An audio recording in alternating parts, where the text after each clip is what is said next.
Salam sejahtera, saudara di dalam Kristus. Kita akan membaca firman Tuhan yang ditetapkan untuk chapel pada hari ini, yang diambil dari Injil Matius pasal yang ke-21, Matius 21 ayat yang ke-23 sampai 27. Injil Matius pasal yang ke-21 ayat 23 sampai 27.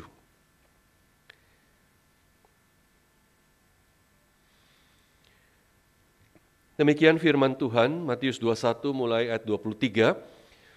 Lalu Yesus masuk ke bait Allah, dan ketika ia mengajar di situ, datanglah imam-imam kepala, serta tua-tua bangsa Yahudi kepadanya, dan bertanya, dengan kuasa manakah engkau melakukan hal-hal ini? Dan siapakah yang memberikan kuasa itu kepadamu?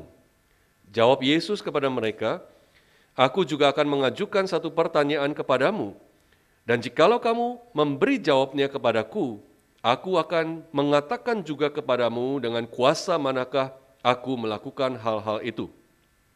Dari manakah baptisan Yohanes? Dari surga atau dari manusia? Mereka memperbincangkannya di antara mereka dan berkata, jikalau kita katakan dari surga, ia akan berkata kepada kita, kalau begitu mengapa kamu tidak percaya kepadanya? Tetapi jikalau kita katakan dari manusia, kita takut kepada orang banyak sebab orang menganggap Yohanes ini nabi. Lalu mereka menjawab Yesus, kami tidak tahu. Dan Yesus pun berkata kepada mereka, jika demikian, aku juga tidak mengatakan kepadamu dengan kuasa manakah aku melakukan hal-hal itu. Mari kita berdoa sebelum kita merenungkan firman Tuhan. Kami bersyukur untuk firman-Mu yang hidup dan berkuasa sepanjang zaman Tuhan. Dan kami datang sebagai domba-domba Kristus yang mendengarkan suara Kristus sendiri, suara Gembala Agung kami. Dan biarlah Tuhan yang menolong kami untuk dicelikkan mata rohani kami oleh firman yang hidup dan ajaib ini. Pakailah hamba-Mu dalam segala keterbatasannya, memberitakan firman-Mu dengan jelas dan sederhana. Dan kami semua bersuka cita karena kami dikuatkan oleh firman Tuhan. Dan Kristus ditinggikan, dimuliakan. Dengarlah doa kami Tuhan, demi nama Tuhan Yesus, kami bersyukur dan berdoa. Amin. Saudara, adalah hal yang biasa jikalau kita masuk ke rumah-rumah orang Kristen. Maka kita akan menemukan lukisan-lukisan atau gambar-gambar Yesus, bukan? Mungkin bahkan di rumah kalian yang keluarga Kristen ada lukisan atau gambar Yesus. Dan kalau saya ingat-ingat, pada umumnya ada 3 golongan besar jenis lukisan atau gambar Yesus itu. Yang pertama tentu yang paling banyak adalah lukisan Yesus dengan murid-muridnya dalam setting perjamuan terakhir, yang biasanya adalah replika dari lukisan Leonardo da Vinci. Kemudian yang saya ingat juga, yang saya sering temukan di rumah-rumah orang Kristen adalah gambar atau lukisan Yesus dengan wajah yang close up. Ya, jadi cuma wajah Yesus mungkin sampai ke pundak dan seolah-olah Yesus melihat ke atas sedikit. Ya, seperti sedang berdoa. Ya, banyak lukisan gambar Yesus seperti itu. Dan yang ketiga juga yang saya paling sering lihat di rumah-rumah orang Kristen adalah lukisan atau gambar Yesus dengan domba. Entah itu banyak domba atau mungkin Yesus sedang menggendong satu domba. Nah, saudara, semua lukisan itu ingin memperlihatkan dan menggambarkan Yesus yang penuh dengan kasih, penuh dengan kebaikan, dan penuh dengan welas asih. Itu yang ingin kelihatannya dikesankan oleh semua orang yang memasang gambar-gambar Yesus itu. Tapi apakah saudara pernah membayangkan kalau ada orang yang memasang lukisan Yesus seperti yang akan kita lihat di slide ini? Seperti ini. Nah, saudara, ini adalah sebuah lukisan yang sudah kuno sekali, karya seorang pelukis Itali dari abad ke-13 yang bernama Giotto di Bondone. Nah, Giotto menggambar ini adalah lukisan tentang Yesus menyucikan bait Allah. Kita tahu ceritanya.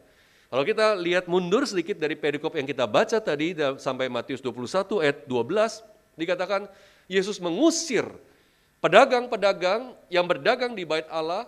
Dia menjungkir balikan meja para penukar uang dan kursi para pedagang merpati. Nah, lukisan ini menggambarkan scene, adegan Yesus sedang menyucikan bait Allah. Dan hal yang paling menarik dari lukisan ini, selain ada murid-murid di sebelah kiri Yesus, kanan Yesus, dan para pedagang di sebelah kirinya, tentu yang paling menarik itu adalah Yesus sendiri dalam gambar ini. Saudara, kalau kita lihat lebih dekat, lebih close up, apa yang kita lihat? Ternyata tangan Yesus sedang mengepal seperti tinju. Sebenarnya kalau kita lihat lukisan dengan teliti, itu dia sedang memegang cambuk, saudara. Tapi cambuk itu sengaja digambar begitu halusnya, sehingga seolah-olah Yesus sedang mengepalkan tinjunya. Coba ada yang berani pasang ini di rumahnya.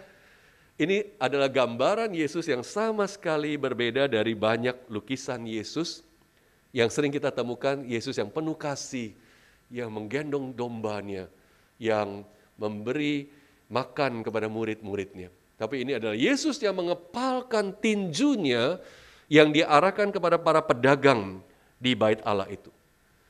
Nah, saudara, ini jelas adalah satu gambaran yang sangat berbeda dan unik dari Yesus. Perikop yang kita baca barusan tadi, saudara, sesungguhnya masih bisa diwakili oleh lukisan Yesus yang mengepalkan tinjunya. Tetapi sekarang bukan dikepalkan kepada para pedagang di bait Allah, melainkan dikepalkan kepada pihak otoritas bait Allah, para pemimpin agama Yahudi di bait Allah, yaitu imam kepala dan tua-tua bangsa Yahudi. Tentu saja saudara, di sini tidak ada perkelahian secara fisik, meskipun ada seperti tinju yang dikepalkan, tidak ada kekerasan fisik di sini.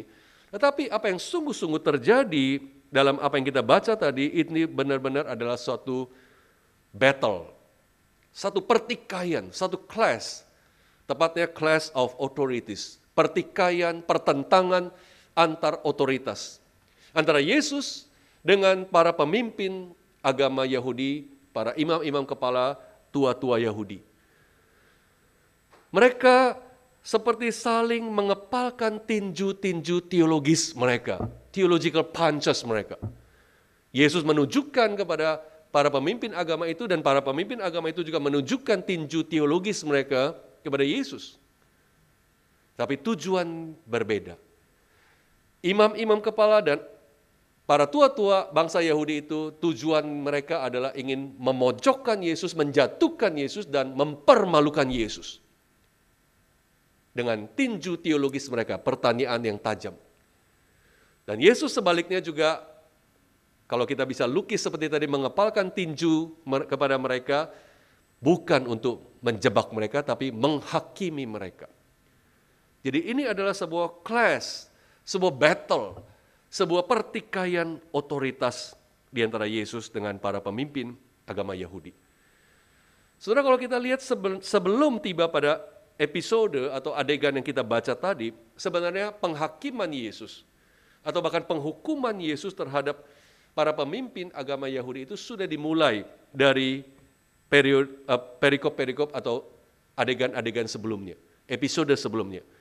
Kalau kita melihat dua perikop sebelum yang kita baca tadi, dalam Matius 21 mulai ayat 12, tentang Yesus menyucikan bait Allah.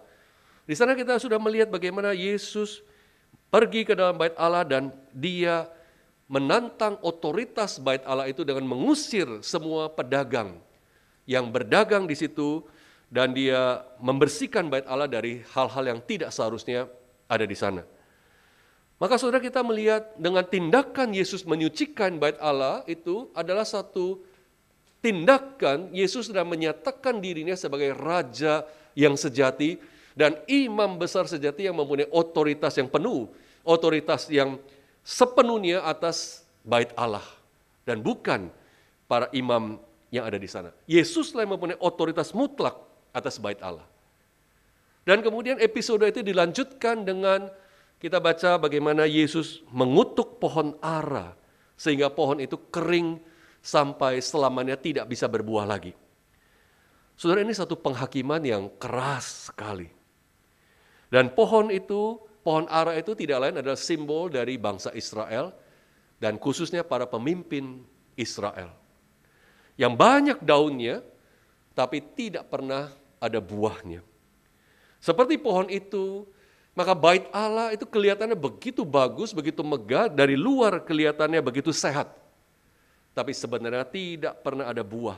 Institusi bait Allah itu tidak pernah menghasilkan sesuatu yang menyenangkan hati Tuhan, khususnya pemimpin-pemimpin yang berkecimpung di dalamnya. Maka ketika Yesus mengutuk pohon ara itu sehingga kering sampai selama-lamanya, itu adalah satu simbol penghakiman yang keras sekali kepada otoritas bait Allah itu. Mereka yang selama ini seperti para pemimpin agama, seperti para alim ulama di bait Allah, tetapi mereka sama sekali tidak menghasilkan buah. Dan Yesus mengutuk pohon ara itu sebagai satu peringatan dan penghakiman yang keras kepada para otoritas bait suci itu. Dan ini seharusnya juga menjadi peringatan bagi kita, orang-orang yang Tuhan panggil sebagai yang sering disebut para pemimpin agama. Saudara-saudara, khususnya para mahasiswa, rekan-rekan dosen, dan saya sendiri, kita semua disebut pemimpin agama. Waktu vaksinasi COVID juga yang salah satu yang dapat prioritas pertama-tama adalah pemimpin agama. Kita ini. Tapi pertanyaannya, apakah sebagai orang-orang yang menjadi simbol agama, simbol kesalehan, itu kita seperti pohon ara yang kelihatannya sehat, bagus, banyak daunnya, tapi sebenarnya tidak berbuah.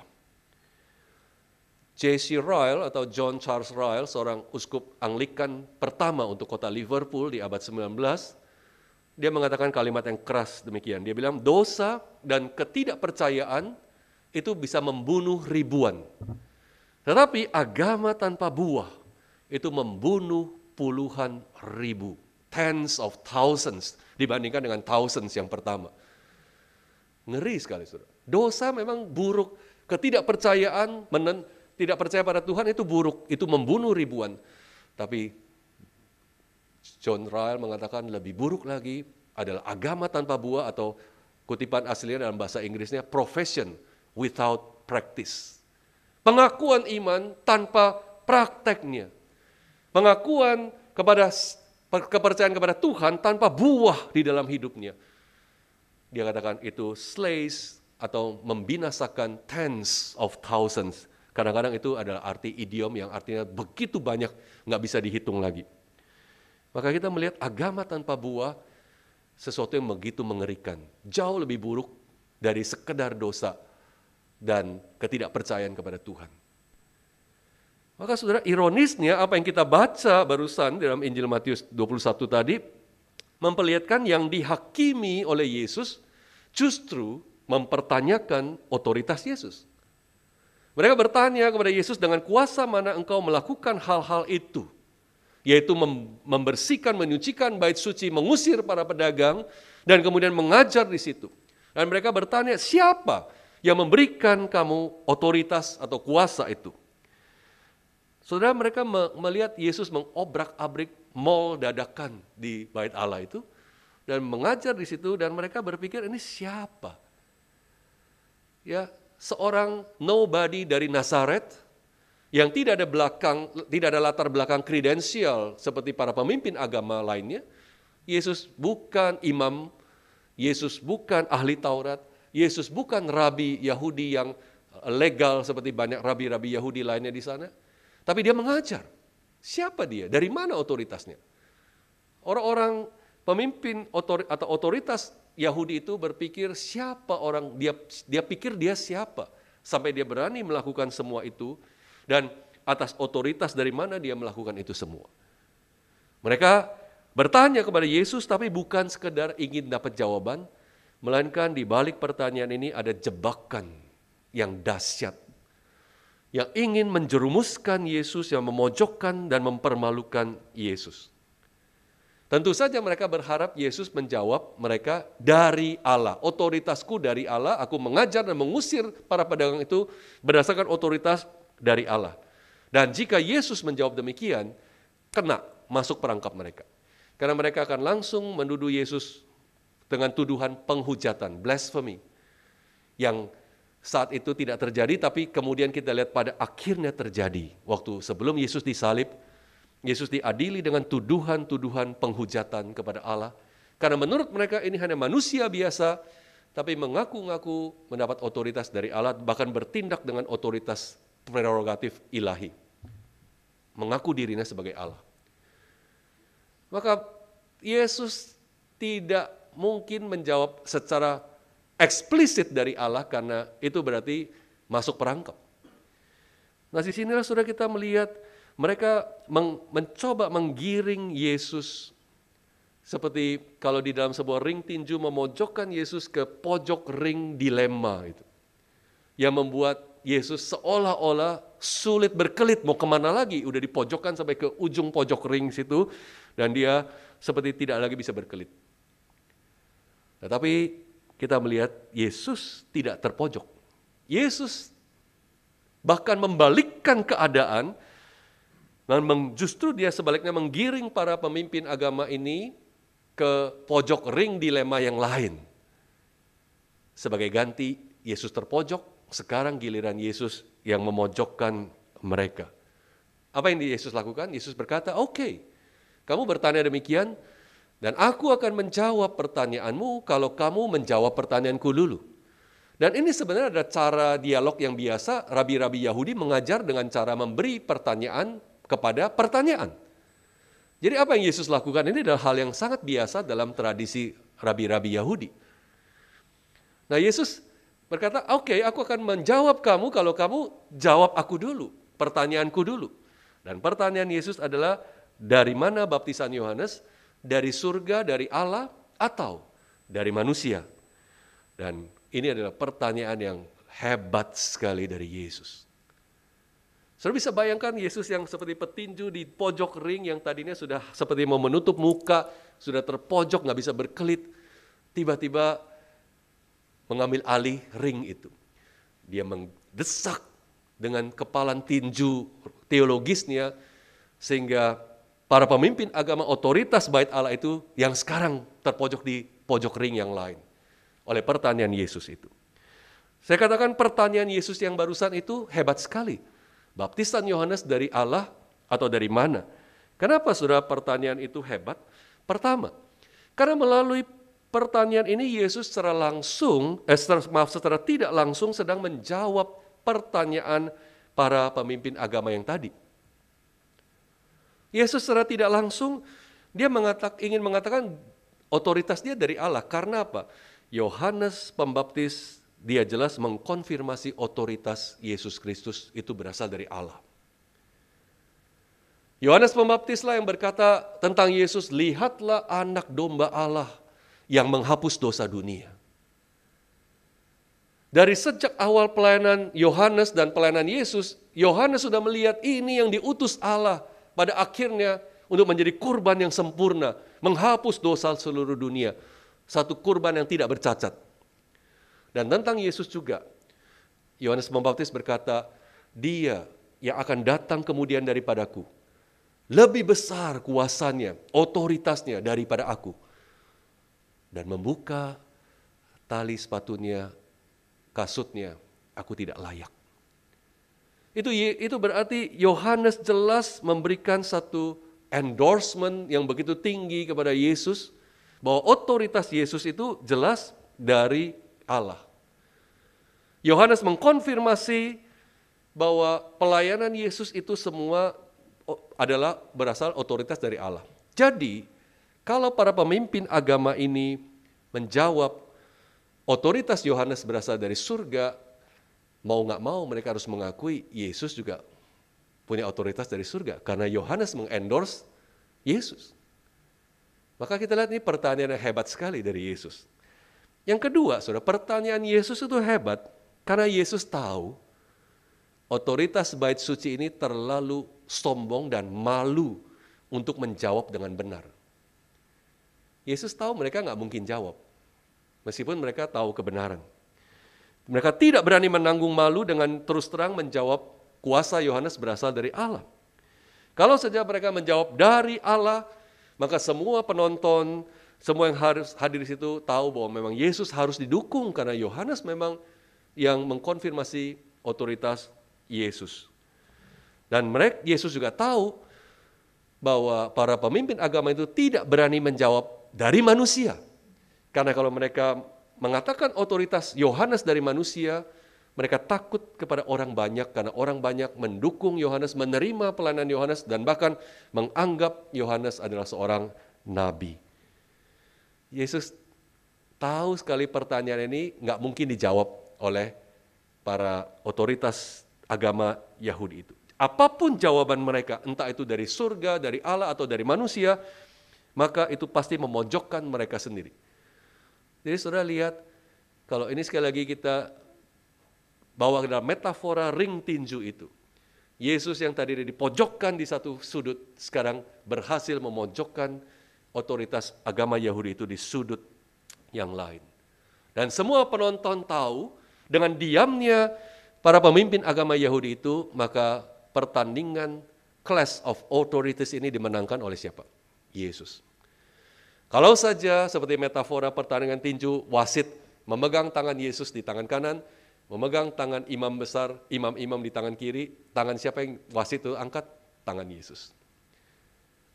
Yesus berhasil mengalahkan jebakan yang dipasang dengan keji dan licik oleh otoritas bait suci itu. Mereka yang tadinya ingin mempermalukan Yesus di depan banyak orang dengan pertanyaan maut itu, justru akhirnya menemukan diri mereka yang dipermalukan habis-habisan, dipojokkan dan kehilangan kehormatan di depan banyak orang. Nah saudara, dari teks ini mengajarkan kepada kita dua hal yang penting. Saudara. Dua hal penting. Pertama, Yesus benar berasal dari Allah, dan dia melayani dengan otoritas ilahi. Atau dia melayani dengan otoritas yang equal atau setara dengan Allah. Yesus dalam pelayanannya dia jelas mengklaim satu otoritas yang hanya diperuntukkan untuk Yahweh di dalam perjanjian lama. Yesus sebenarnya bukan hanya ingin menunjukkan dia mendapat otoritasnya dari Allah, tapi dia sendiri adalah Allah yang berotoritas. Maka saudara, kita lihat ini adalah satu hal yang sangat penting. Di dalam Injil Matius, penulis Matius ini ingin menekankan Yesus adalah Allah yang sejati, dan dia adalah Mesias yang sejati. Dan dia selalu bertindak dan mengajar dengan penuh otoritas. Saudara lihat, dalam sepanjang Injil ini berkali-kali Matius menonjolkan exousia atau kuasa, otoritas daripada Yesus itu. Misalnya ketika Yesus mengajar, dikatakan Yesus, orang-orang selalu takjub pada pengajaran Yesus. Kagum luar biasa, terpukau luar biasa oleh pengajaran seorang yang kelihatan nobody ini. Seorang nobody dari Nazaret. Kenapa? Matius menulis, sebab ia mengajar mereka sebagai orang yang berkuasa. Sebagai orang yang berkuasa. Tidak seperti rabi-rabi atau ahli-ahli Taurat mereka.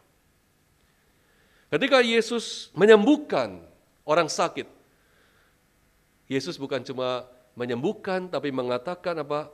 Anak manusia mempunyai kuasa, exousia, authority untuk mengampuni dosa. Saudara, ini klaim yang luar biasa, karena itu hak prerogatif ilahi mengampuni dosa. Jadi Yesus sedang mengambil satu klaim yang seharusnya itu hanya untuk pribadi Allah. Anak manusia berkuasa untuk mengampuni dosa, dan itu prerogatif ilahi. Yesus mengingatkan dirinya punya kuasa mutlak atas hidup seorang manusia, termasuk pengampunan dosanya. Itu yang tidak bisa diterima oleh para pemimpin agama Yahudi, dan melihat ini sebagai penghujatan kepada Allah. Dan sampai di akhir Injil Matius kita melihat ketika Yesus mengutus murid-muridnya, dia juga yang berkata, kepadaku telah diberikan segala kuasa, otoritas di surga maupun di bumi. Jadi Yesus menegaskan dirinya bahwa dia sungguh adalah pribadi yang berotoritas, bukan hanya diberikan otoritas, tapi yang mempunyai otoritas sebagai pribadi ilahi. Dan saudara, kita perlu merespons otoritas Yesus ini dengan serius dan menundukkan hidup kita di bawah otoritas yang demikian agung dan mulia ini. Merespons otoritas Yesus tidak bisa main-main. C.S. Lewis, dia pernah menulis demikian. Christianity is a statement which is, if false, jika salah, is no importance. And if true, of infinite importance. The one thing it cannot be is moderately important. Kekristenan adalah satu pernyataan yang jikalau salah tidak penting, maka kekristenan tidak ada pentingnya kalau itu salah. Tapi kalau itu benar, dia bilang itu adalah sesuatu of infinite importance, sesuatu yang pentingnya tidak terkatakan, tak terlukiskan. Dan satu hal yang tidak mungkin, kata Lewis, yaitu moderately important. Kalau kekristenan itu benar, tidak mungkin cuma sedang-sedang saja pentingnya. Kalau saya ubah sedikit kalimat C.S. Lewis itu, menerapkannya kepada perikop kita, maka demikian kira-kira. Otoritas Yesus itu, jikalau itu salah, jikalau itu memang tidak ada, maka nggak penting. Yesus nggak penting. Tapi jikalau itu benar, it is of infinite importance. Itu sesuatu yang begitu penting, infinite, tidak bisa terlukiskan. Dan satu hal yang tidak mungkin, kalau otoritas Yesus itu benar adalah moderately important. Cuma biasa, sedang-sedang aja pentingnya. Maka kita harus merespons otoritas Yesus dengan sangat serius. Karena apa? Kita melihat, menerima atau menolak otoritas Yesus ini adalah urusan hidup dan mati. Urusan di dalam kerajaan Allah atau di luar kerajaan Allah. Urusan kita menjadi pohon ara yang berbuah atau yang dikutuk kering sampai selama-lamanya. Ini adalah respons kepada otoritas Yesus yang tidak main-main. Maka saudara, kita bersyukur. Kita melihat kita punya juru selamat yang punya otoritas yang luar biasa. Maka kita mengingat dalam pelayanan kita otoritas ini yang beserta dengan kita dan kita terima. Maka saudara, misalnya kita berkhotbah sebagai hamba-hamba Tuhan. Ya, tidak peduli pendidikan kita, usia kita, tapi ketika kita berkhotbah dengan otoritas dari Kristus. Dan itu luar biasa. Semua sistem agama lain, saya selalu katakan di kelas homiletik, punya khotbah. Ada jenis khotbah, ada praktek berkhotbah di dalam agama-agama. Tapi hanya di dalam kekristenan, yang otoritas pengkhotbahnya, otoritas pendakwahnya itu, bukan dari dirinya, tapi dari atas, dari surga. Dan itu membuat kita begitu bebas, karena sama sekali tidak bergantung kepada kemampuan saya, fasih lidah saya, pengalaman saya, jam terbang saya, itu tidak menentukan keberhasilan saya berkhotbah. Tapi otoritas Kristus yang menentukan. Dan otoritas itu of infinite importance. Dalam pelayanan kita, jangan lupa, saudara mungkin sekali akan berhadapan dengan kuasa kegelapan. Saudara kan diundang mengusir setan, berhadapan dengan setan yang benar-benar jahat, yang menghancurkan hidup orang, merasuk hidup orang. Dan kita bersyukur menghadapi dia, kita tahu bukan dengan kefasihan kita untuk mengusir setan, pengalaman kita mengusir setan, tapi dengan otoritas dari Yesus Kristus itu. Kita mendoakan orang sakit, kita mendoakan orang dengan masalah apapun, dengan otoritas yang daripada Kristus. Bahkan kita menegur orang berdosa dengan otoritas yang daripada Kristus. Bahkan ketika satu hari nanti dalam pelayanan, saudara digoncang oleh manusia, diancam oleh manusia, ingin dicopot oleh manusia, jabatannya, bukan tangannya ya. Saudara ingat, kita melayani dengan otoritas Kristus. Manusia boleh punya siasat apapun terhadap kita, tetapi selama kita dalam kebenaran, manusia tidak akan pernah berhasil kalau Allah tidak mengizinkan. Itu membuat kita begitu tenang, begitu rasa secure di dalam pelayanan dan hidup berjalan bersama Tuhan, bukan? Sebaliknya kalau kita tidak punya keyakinan akan otoritas Kristus, begitu kita melihat siasat manusia terhadap kita mulai insecure. Kita bertanya, wah ini orang mulai main politik dan mulai bermain kotor, bagaimana nasib saya? Kita lupa kita di dalam tangan Tuhan yang berotoritas. Dan respons kita terhadap otoritas ini begitu menentukan. Apakah kita hamba Tuhan yang sejati, atau seperti para pemimpin agama, profession without practice slays tens of thousands, kata John Ryle. Itu pelajaran pertama yang penting dari perikop ini. Yang kedua, otoritas Yesus memperlihatkan keagungan terbesarnya justru di dalam salib. Sebuah penyangkalan diri yang tiada taranya. Saudara, otoritas Yesus adalah otoritas yang begitu mutlak, otoritas yang begitu tidak terbantahkan, tetapi Yesus, dia tidak memakai otoritasnya itu untuk kepentingan dan keuntungannya sendiri. Yesus yang menantang para otoritas bait Allah itu, para pemimpin agama itu, dan jelas memojokkan mereka di ring dilema yang mereka tidak bisa lolos. Tapi Yesus juga yang berkata apa? Anak manusia harus diserahkan kepada tangan tua-tua Yahudi dan imam-imam kepala. Mereka ini. Yesus di dalam otoritas yang tidak terbantahkan itu, dia seperti lembu yang keluh, tidak bicara, dibawa ke pembantaian.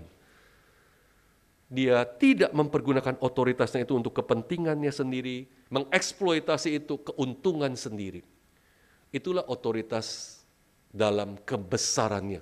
Bukan menunjukkan kehebatannya, tapi penyangkalan dirinya. Dan ini tidak mudah. Kecenderungan authority itu adalah korup dan mengeksploitasi. Saudara tahu misalnya presiden itu punya hak gerasi, kan? Tahu gerasi? Ya, memberikan pengampunan kepada rakyat yang dinyatakan bersalah.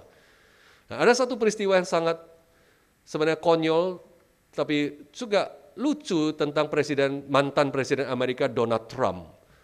Saudara, pada tahun 2018 Donald Trump pernah diselidiki secara hukum karena dia diduga melakukan kesepakatan dengan pihak Rusia dalam kampanye ke presidennya yang waktu dia mencalonkan diri jadi presiden dan akhirnya dia menang.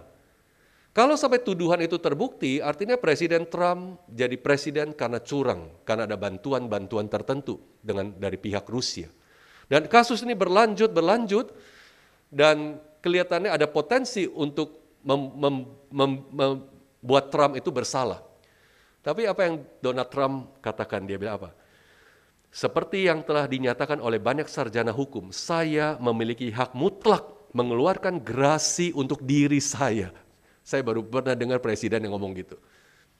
Ya, dia berpikir sebagai presiden dia bisa berikan gerasi dan ini dia bisa berikan gerasi kepada diri sendiri. Dia bilang, tetapi mengapa saya harus melakukannya kalau saya ternyata tidak melakukan kesalahan apapun? Ya. Dan ini menjadi perdebatan hebat di Amerika, apakah seorang presiden bisa mengampuni dirinya sendiri? Bisa memberikan gerasi yang otorit prerogatif dia untuk keuntungan dia. Nggak pernah terpikir di dunia yang lain. Saya hanya berpikir kalau ternyata Trump salah, dinyatakan bersalah secara hukum, dan dia memberi gerasi kepada dirinya sendiri, itu konyol sekali. Itu artinya dia curang, dia jadi presiden karena kecurangan, dan di dalam jabatan presiden yang diperoleh karena kecurangan, dia memberi gerasi kepada dirinya sendiri sehingga kecurangan itu bisa dieliminasi. Korup sekali. Tapi Trump yang mengatakan, saya bisa memberikan gerasi kepada diri saya sendiri. Ini contoh pemakaian otoritas untuk kepentingan diri sendiri. Tapi Kristus, dia tidak menganggap itu sebagai milik yang harus dipertahankan, kata Paulus. Tetapi memberikan hidupnya sebagai ganti bagi banyak orang. Maka saudara, kita yang melayani dengan otoritas Yesus, kita juga belajar punya jiwa yang sama seperti Kristus. Itu artinya misalnya dalam pelayanan kita belajar untuk menyerahkan otoritas Yesus yang menentukan, bukan saya. Bukan saya harus memilih saya mau di mana, saya mau pelayanan di gereja mana, di kota mana. Karena ada banyak hamba Tuhan yang menolak pelayanan di gereja tertentu, kota tertentu, dan hanya memilih apa yang dia mau. dia lebih mengexercise otoritasnya sendiri dibandingkan menerima otoritas Allah dalam hidupnya. Dia berpikir dia punya posisi tawar kepada sinode kah, kepada gereja kah, kepada majelis kah, sehingga dia lebih memilih apa yang dia mau dibanding apa yang dia percaya Tuhan atur untuk dia. Maka kita harus berhati-hati kalau kita mengklaim saya melayani dengan otoritas Kristus, itu artinya saya harus melayani seperti Yesus melayani. Ketika kita menyadari hal ini, itu berarti juga ketika saya tidak dihargai. Setelah mungkin saya berjerih lelah, saya harus belajar artinya untuk tidak berkata kepada orang, kamu nggak tahu siapa saya. Bukan kita yang harus ngomong begitu. Ya, Yesus tidak pernah berkata, kamu nggak tahu siapa saya. Dan kemudian memamerkan kuasanya sehingga orang terkagum-kagum. Ya, kita menerima ketidakadilan kalau memang Tuhan mengizinkan kita melalui itu. Dan kemudian ketika ada orang bahkan mengancam posisi rasa aman kita, katakanlah ada junior yang lebih berpotensi, khotbahnya bagus, disenangi jemaat, apakah sebagai senior kita merasa tidak aman? Dan kita memakai otoritas kita untuk menekan junior. Saya pernah dengar langsung dari hamba Tuhan yang berkata, dulu dia praktek, banyak jemaat suka sama dia, dan gembala seniornya tidak memberikan dia kesempatan khotbah lagi. Tidak memberikan dia kesempatan besuk. Di satu sisi kelihatan enak, jadi santai. Tapi jadi terkekang, tidak bisa melayani. Karena seniornya takut. Saudara, apakah otoritas hamba Tuhan dipakai untuk menekan junior? Sama sekali jauh dari semangat Yesus. Maka saudara, merespons otoritas Yesus, kalau kita mengklaim saya melayani dengan otoritas Yesus, itu artinya saya harus melayani seperti Yesus melayani. Otoritas Yesus, jikalau itu salah, tidak penting. Tapi jika itu benar, itu infinite important. Satu hal yang tidak mungkin kalau itu hanya moderately important. Mari kita berdoa, saudara. Terima kasih Tuhan untuk firman-Mu pagi hari ini. Kami sungguh tersungkur di bawah kaki Yesus. Otoritas ilahi yang sejati, Sang Allah sejati atas hidup kami. Tolong kami untuk melayani Engkau seperti Engkau melayani. Tolong kami untuk hidup seperti Engkau hidup. Terima kasih Tuhan. Demi nama Tuhan Yesus kami berdoa. Amin.